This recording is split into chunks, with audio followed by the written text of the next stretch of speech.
Let me ask you this. Do you enjoy your studying? Do you actually like your studying? Because if the answer is no, then it's very likely you're fighting an uphill battle. If you don't enjoy studying, you're far more likely to procrastinate and you're more likely to get distracted, lose focus, lose motivation, and of course your grades will suffer. Like most things in life, to become good at something, you have to like doing it. Your studying needs to be interesting. It needs to be fun. It's maybe the single most important thing that will determine whether you're able to achieve incredibly high grades or whether you'll fail and have to retake your exams. And in this video, I'm going to go through 13 ways that will make your studying more fun. And by doing these things, you'll notice you'll start to want to study. You won't have that nagging feeling in the back of your mind that you have to study because you'll want to do it. And the byproduct of that, more studying, less procrastination, you'll be happier, your grades will improve, and the opportunities after you graduate school or university will also open right up. Become interested in your subject. One way of doing this is by finding a book, a documentary, a YouTube video, or a movie about the subject you're studying about. The main purpose of a textbook is not to be interesting. It's not to engage the reader and keep the reader focused. However, a book, a documentary, and particularly YouTube videos and movies, they're all created and written to keep you hooked. Consequently,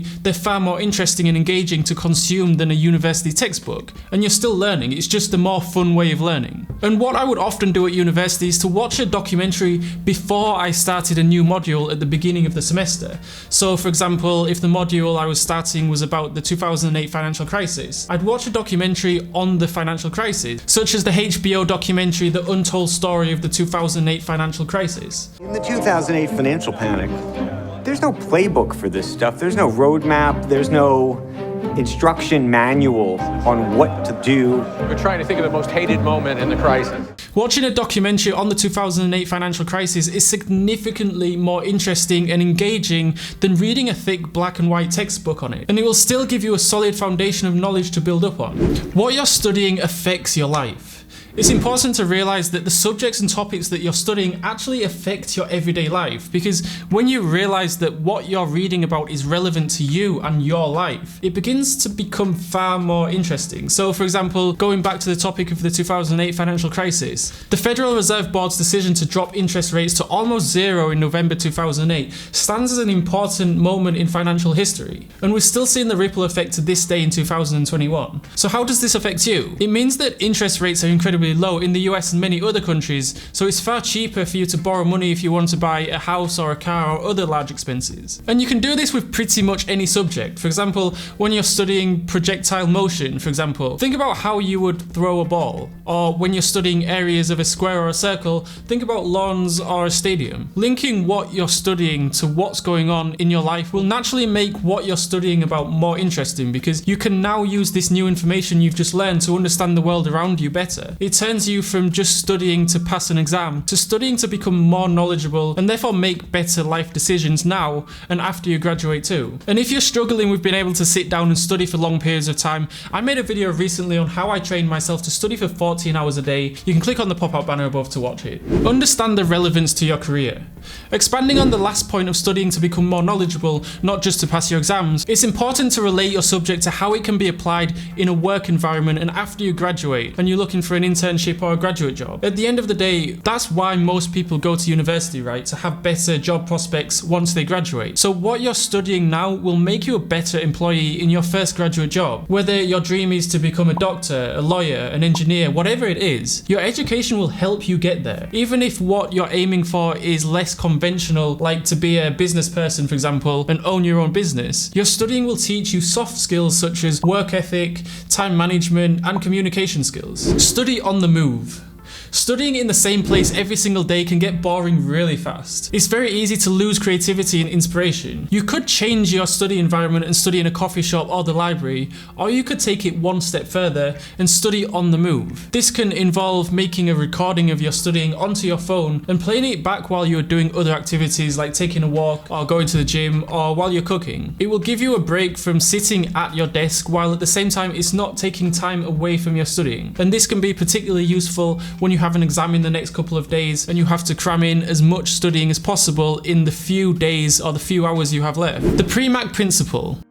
The Premack Principle is a theory of reinforcement that states that a less desired behaviour can be reinforced by the opportunity to engage in a more desired behaviour. It has also been dubbed the grandma rule: you can't have dessert until you've had your vegetables. So if your studying is the vegetables, your dessert is your reward. And this can be anything from watching a film on Netflix to going out with your friends. It is important to reward yourself when you achieve big milestones or you studied particularly hard that day, because it will encourage you to keep repeating that same behaviour. Just make sure that you're not using your studying as an excuse just to indulge yourself. And you should be able to withhold from any reward if you don't study enough. So your goal could be to study for 8 hours today or achieve a certain grade in an exam. Sing your studying. Now, I haven't personally used this method, but to those of you that love singing, this might just work for you. Making your studying content into a song can help you memorize it for an exam. Maybe the most popular example of this is the periodic table of elements song. There's antimony, arsenic, aluminum, selenium, and hydrogen, and oxygen, and nitrogen, and rhenium, and nickel, neodymium, neptunium, germanium, and iron, americium, ruthenium, uranium, europium, zirconium, lutetium, vanadium. Learning is fun. The school system teaches us that if you're learning in your free time, then it's because you have homework to do, or maybe you're being made to do it in some way. But the school system doesn't teach us that we can learn just for the sake of being fun. In the same way you'd watch a film at the cinema or play a game of cards. So how do you achieve that? How do you make the learning process fun? Well, you develop a growth mindset. You realize that the more you learn, the better person you become. And believe me, the better person you become, the more fun it is. Carol Dweck wrote about this in her book, Mindset: The New Psychology of Success, and she formed a study that demonstrated how people with a growth mindset have far more fun learning than those with a fixed mindset. And people with a growth mindset are people that understand that their opportunities and results in life can improve the more they develop themselves, as opposed to those with a fixed mindset that believe that qualities like intelligence and talent are traits you are born with and can't be improved upon. In the study, she followed medical students who were taking a chemistry course during their first year at university, and in the course the average grade was a C+. In the book, she found that the students with a fixed mindset achieved good grades at the beginning of the course, but after the course gradually became more difficult and challenging, the grades of those students started to decline very, very quickly. On the other hand, the students with a growth mindset achieved good grades at the beginning of the course, but after the course became more challenging, the growth mindset students continued to maintain their grades. Because they had a growth mindset, they found their learning more fun, therefore challenges within their course continued to be fun. And those that had a fixed growth mindset didn't have fun, therefore they soon burned out once they were faced with new challenges. So learning can be fun, as long as you adopt a growth mindset. And I go more into detail on how to adopt a growth mindset in a video I uploaded last month. You can click on the pop-up banner above to watch it.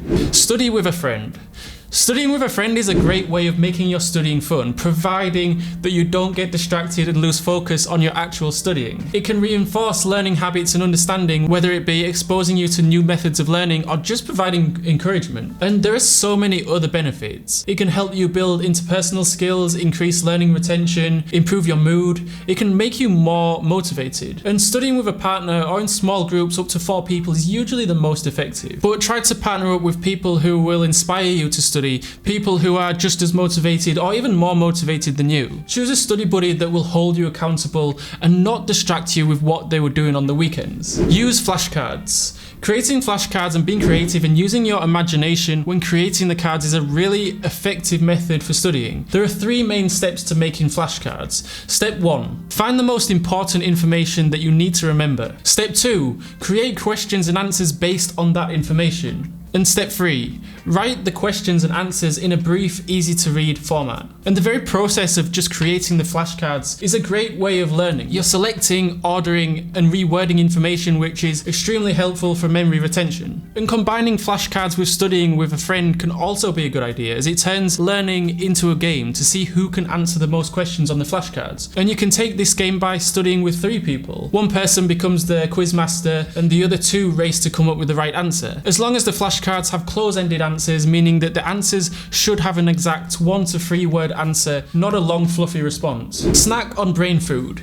Eating a big meal before you start studying can be a bad idea, as your body uses its energy to digest your last meal. It can leave you feeling tired and lethargic. But eating the right foods during your studying, however, can increase your brain's ability to retain information and focus, as well as make your studying that bit more enjoyable. For example, a study involving 40 students showed that drinking 500 milliliters of 100% orange and grapefruit juice enhanced blood flow to the brain and significantly improved performance on a test that involved matching symbols to numbers. So it's important important you're snacking on the right kinds of foods though. Foods that will actually boost your concentration and memory retention. These foods should be high in fiber, protein, and healthy fats. This combination will help to fuel your body and mind to ensure that you are able to study for longer without losing focus. So good brain food to snack on might be almonds, dried fruit, blueberries, pumpkin seeds or sunflower seeds, or even a healthy smoothie. Participate in class.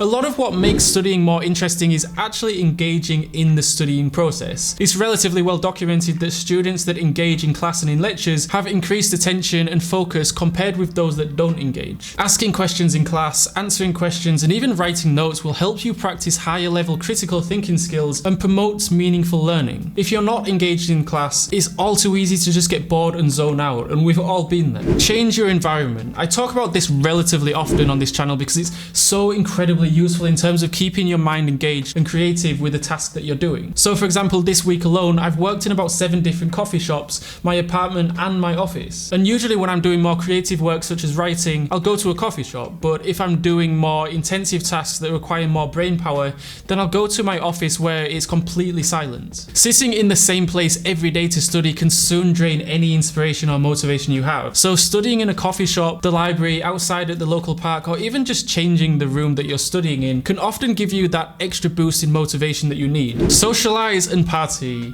And sometimes the message on this channel gets taken the wrong way. I don't advise people to study for 14 to 16 hours a day every single day in the long term. It's also really important to take breaks, to relax, and to hang out with friends and socialize. Do all the things that you should be doing at school or university by putting yourself out there and joining social clubs and societies and going to parties and going out to dinner, going out with your friends and allowing those relationships to develop with people from other cultures and countries, as well as homing on social skills that you just aren't taught in your regular school or university curriculum. It will also help you boost your self-confidence and it's a great way to de-stress after a challenging exam. But overall, it will just make you happier and you'll enjoy your studying and your education much more as a result. And if you need further help with your studying, I made a video recently on 50 powerful study tips in under 15 minutes. Yes, 50 study tips. You can click on the video on the screen. It's only 15 minutes long, but I go through 50 powerful hacks that you can help memorize and retain information for your exams far more effectively and efficiently. And if you like this video, then I think you're going to love that one, so I'll see you over there.